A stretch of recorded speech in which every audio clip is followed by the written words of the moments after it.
Hello friends, स्वागत है आपका हमारे यूट्यूब चैनल पे जिसका नाम है गुरुकुल एजुकेशन हब।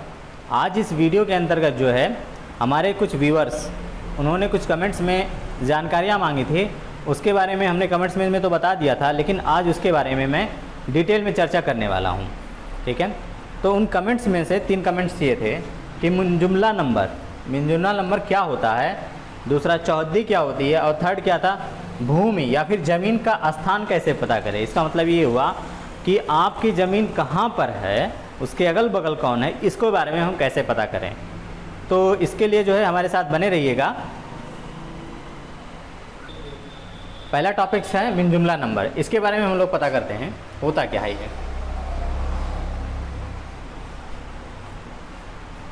ये 2 शब्दों से मिलकर बना है मिन जुमला। ठीक है, मिन मतलब होता है छोटा सा भाग। ठीक है, तो हम अगर जो है किसी एक बड़े गाटे को मान लेते हैं, ये गाटा है हमारा,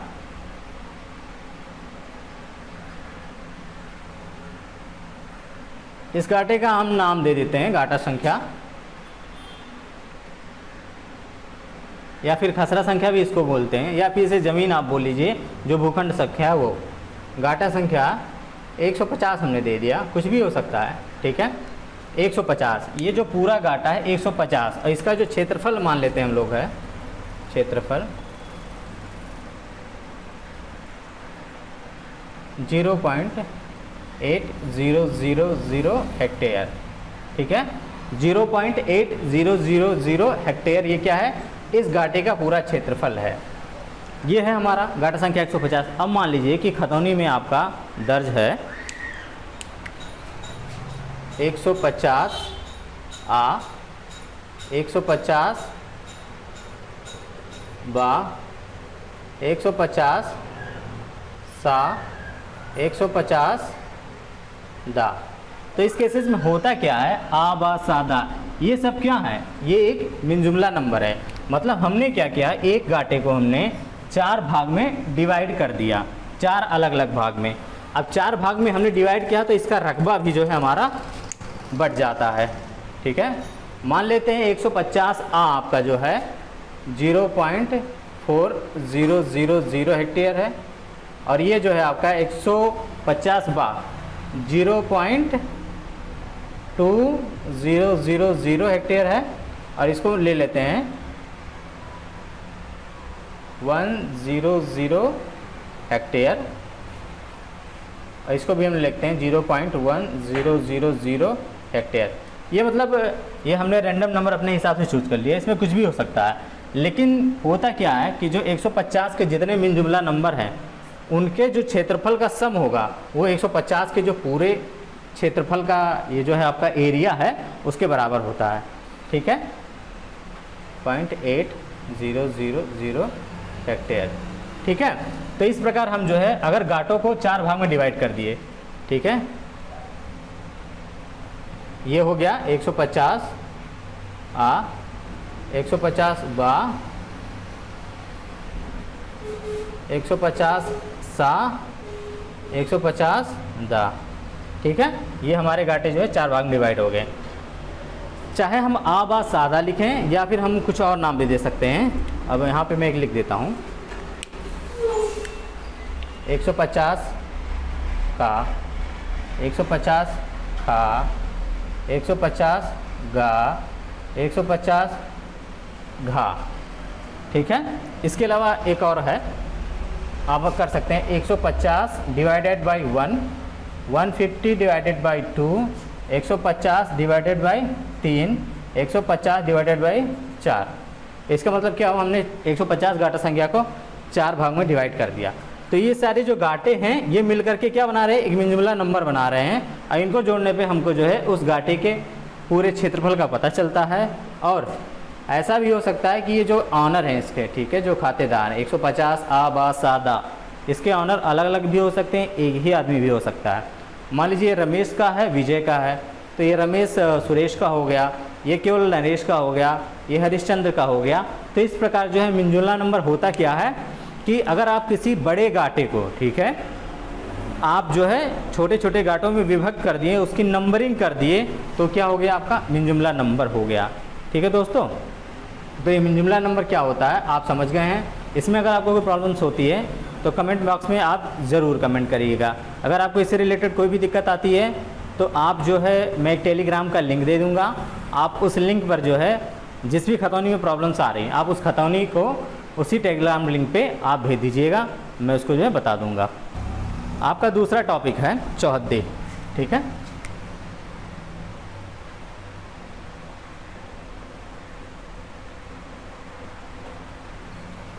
चौहद्दी, चौहद्दी, चौहद्दी के बारे में जो है मैं आपको धारा 24, ठीक है, पैमाइश कैसे की जाती है उसके बारे में हमने एक वीडियो डाला था, उसमें आपका मेंशन है चौहद्दी क्या होती है, उसमें एक ब्रीफ इंट्रोडक्शन था। इसके बारे में मैं आपको डिटेल में बताता हूँ कि चौहद्दी होती क्या है, ठीक है। तो चौहद्दी के लिए सबसे इम्पोर्टेंट क्या है, आपको नक्शा पता होना चाहिए, ठीक है। इम्पोर्टेंट क्या है, नक्शा। दूसरा आपको जो है आपकी ज़मीन का भूखंड संख्या,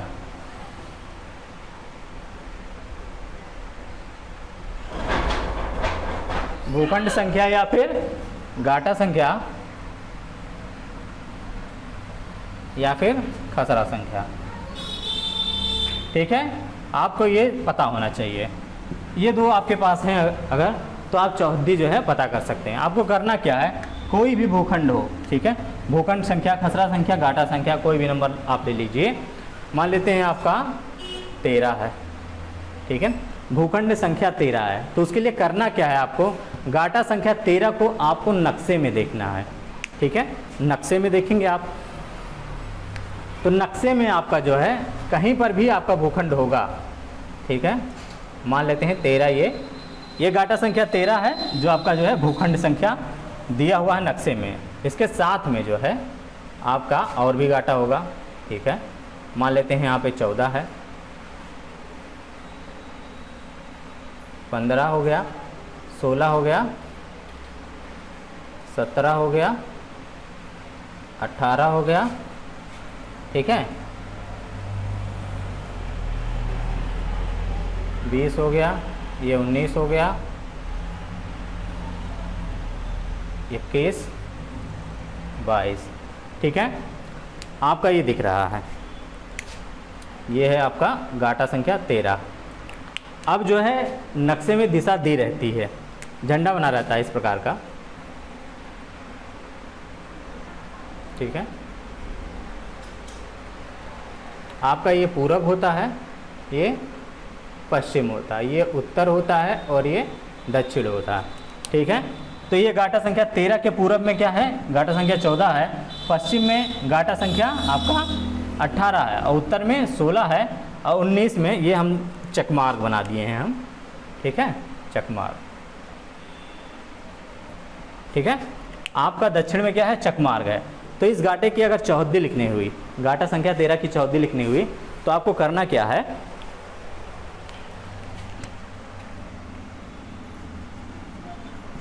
पूर्व, पूर्व में क्या है, गाटा संख्या 14, ठीक है। पूर्व में गाटा संख्या 14, पश्चिम, ठीक है, पश्चिम गाटा संख्या 18,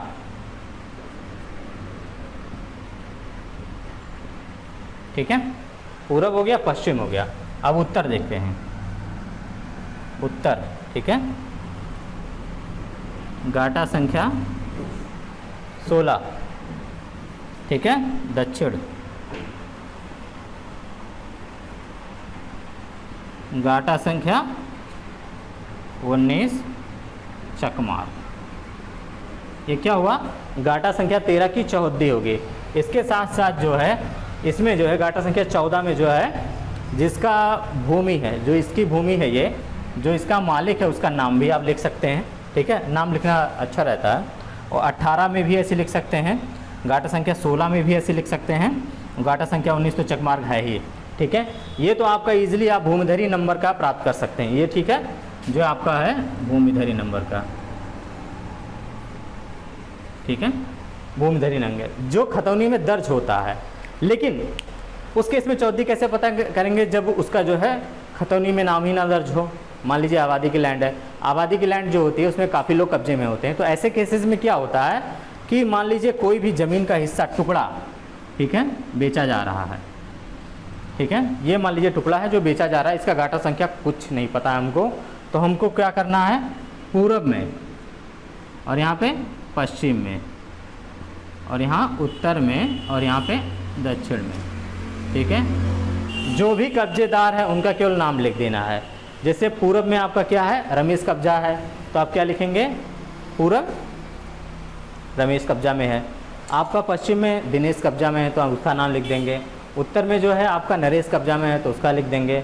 दक्षिण में आपका सुनील कब्जे में है तो आपका दक्षिण में सुनील लिख देंगे, ठीक है। तो ऐसे केसेस में हम लोग क्या करते हैं, ईजिली अगर भूमिधरी नंबर है तो घाटे के साथ लिखिएगा, भूमिधरी नंबर नहीं है आपका, आबादी की ज़मीन में है, तो आप डायरेक्ट जो है जिसका कब्जा जो है उसको लिख देंगे। आप लिख दीजिएगा कि पूरब चक रमेश, ठीक है, पश्चिम चक दिनेश, उत्तर चक आपका सुनील और दक्षिण चक अनिल, ठीक है। इस प्रकार आप नाम लिख करके चौहद्दी किसी भी घाटे की लिख सकते हैं। तो इससे रिलेटेड अगर कोई प्रॉब्लम्स आती है आपको तो आप कमेंट बॉक्स में करिएगा।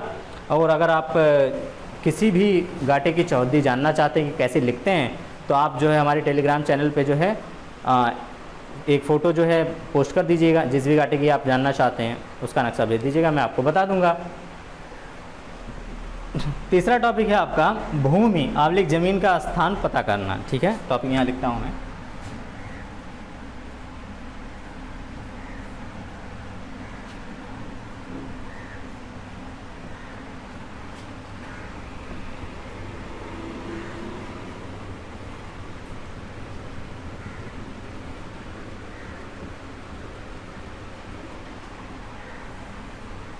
ठीक है, ये टॉपिक जो है काफ़ी इंपॉर्टेंट रोल प्ले करता है यदि आप जानना चाहते हैं कि आपकी ज़मीन कहाँ स्थित है, ठीक है। तो इस केसेस में आपका 2 इम्पॉर्टेंट फैक्टर होता है, ठीक है। उसके बिना आप नहीं जान सकते कि आपकी ज़मीन कहाँ है, उसका लोकेशन कहाँ है, ठीक है, अगर आपको पहले से नहीं पता है तो। पहला की फैक्टर है आपका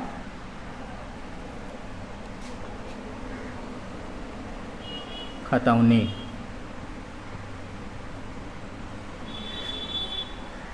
दूसरा है आपका नक्शा, ठीक है। अब खतौनी से होता क्या है कि आपको पता होगा कि घाटा क्या है, घाटा संख्या, ठीक है, या फिर इसे बोल सकते हैं भूखंड संख्या, ठीक है। तो आपको करना क्या है, पहले आप खतौनी में जाइए।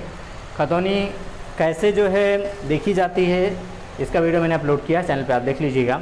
पहले आप खतौनी खोजिए, आप नाम से भी खोज सकते हैं।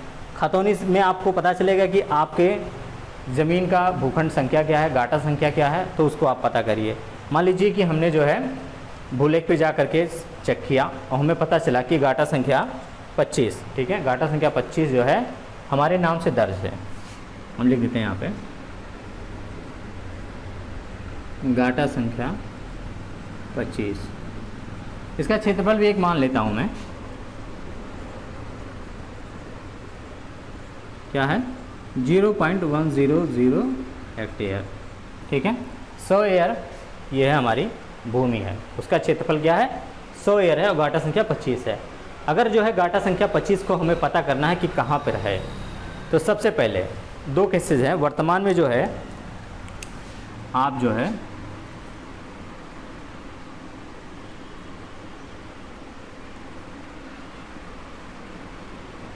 रुकिए, मैं इसमें जो है 2 हैं इसके, ऑनलाइन है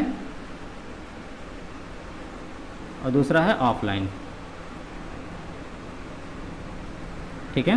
ऑनलाइन के केसेस में क्या होता है, आप गूगल पे सर्च करिएगा यूपी भू नक्शा, तो उसमें आपका जो है कैडेस्ट्रल मैपिंग करके आ जाएगा, वहाँ पे आप सर्च कर लीजिए, आपको ईजिली जो है नक्शा मिल जाएगा, ठीक है। दूसरा केसेस में क्या होता है ऑफलाइन, ऑफलाइन जो है नक्शा 2 जगह आपको मिल सकता है। एक तो लेखपाल के पृष्ठ होता है, दूसरा होता है आपका अभिलेखागार में,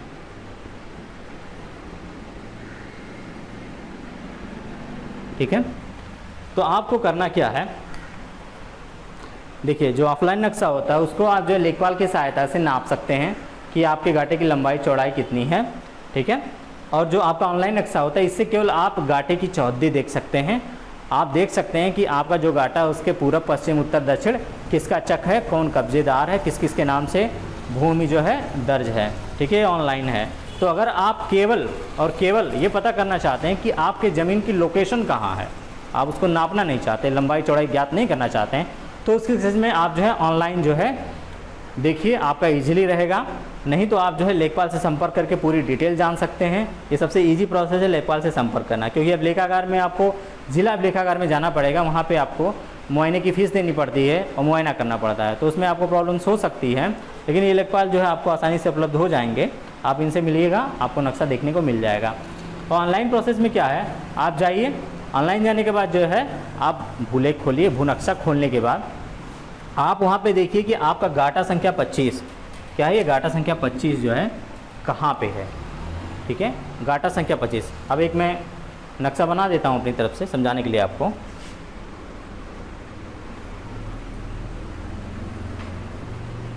गाटा संख्या 25, ठीक है।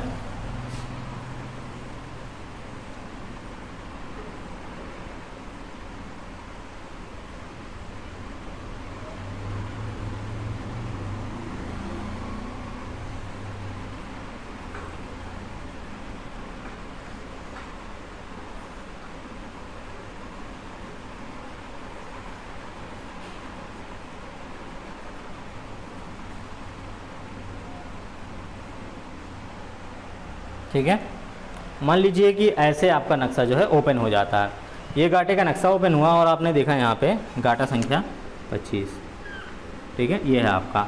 अब आपने ये देखा कि गाटा संख्या 25 जो है आपके नाम से दर्ज है, तो उसके लिए आपको करना क्या होगा, लोकेशन पता करने के फर्स्ट केस में आपको गाटा संख्या 26, ठीक है, गाटा संख्या 26 के जो खातेदार कौन से हैं, ये 26 है, इसके खातेदार कौन से हैं, 28 के खातेदार कौन से हैं, उसके बाद जो है आपका 29, गाटा संख्या 29 के खातेदार कौन से हैं, उसके बाद आपको 31 का, ठीक है, और ज़रूरत पड़े तो 30 का भी अब जो है आपको खातेदार पता करने होंगे।